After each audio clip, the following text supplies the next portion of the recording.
Hello， 大家好，今日同大家分享一個家庭版嘅揚州炒飯。我呢度有一碗飯係琴晚專登煮多啲咧，留翻今日炒飯嘅。你可以用新鮮飯都得。叉燒粒100克，蝦仁70克。我呢隻咧係好大隻，你可以用啲細隻少少嘅。葱花、薑米同埋2隻蛋嘅。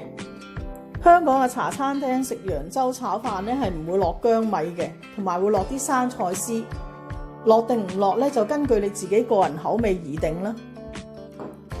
炒呢個飯之前咧，我會先整一整鬆佢先嘅。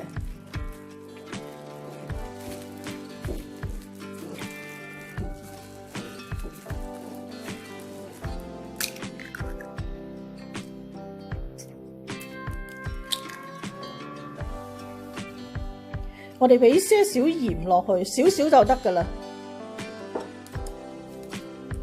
少少胡椒粉啦，唔中意落胡椒粉咧可以唔落嘅。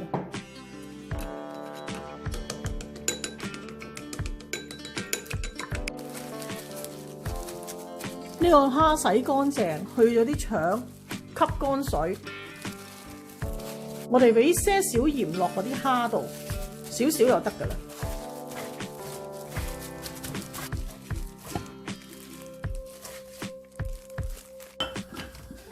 俾少少油，先煎一煎呢個蝦仁，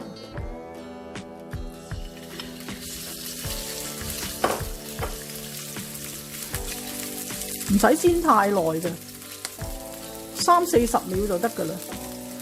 轉咗色咧就可以反轉佢。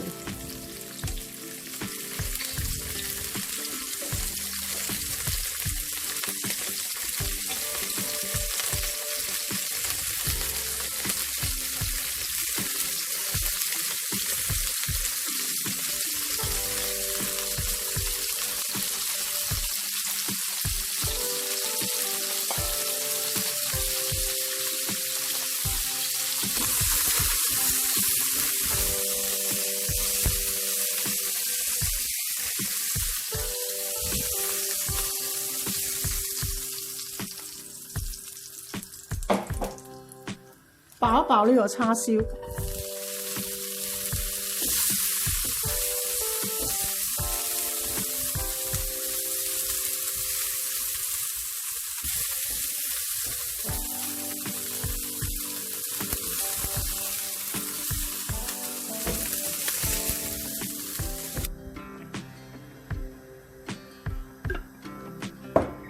落少少油，跟住落我哋嘅蛋啦。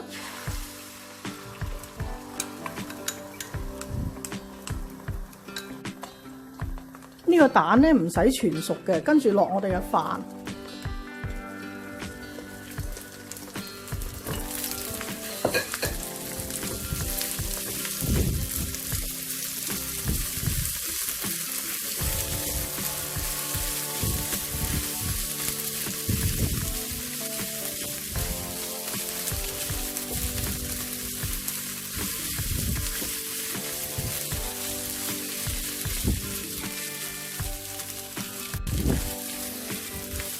點解我先整鬆嗰啲飯呢？因為我哋就唔好壓嗰個飯，壓嗰個飯咧會令到佢唔得鬆軟嘅。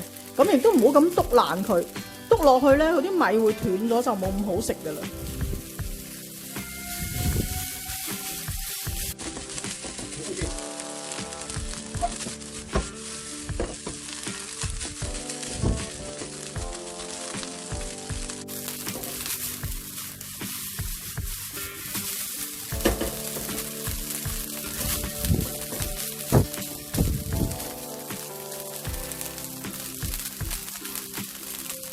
炒到呢啲飯咧粒粒分明嘅時候，我哋擺埋啲薑米落去，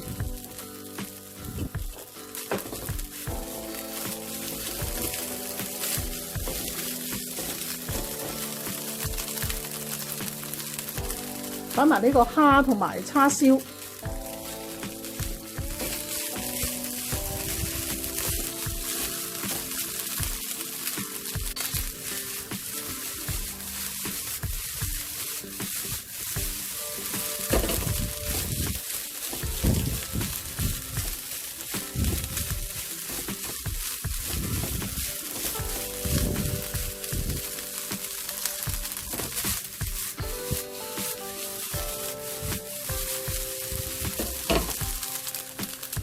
加適量嘅鹽，加埋我哋嘅葱花。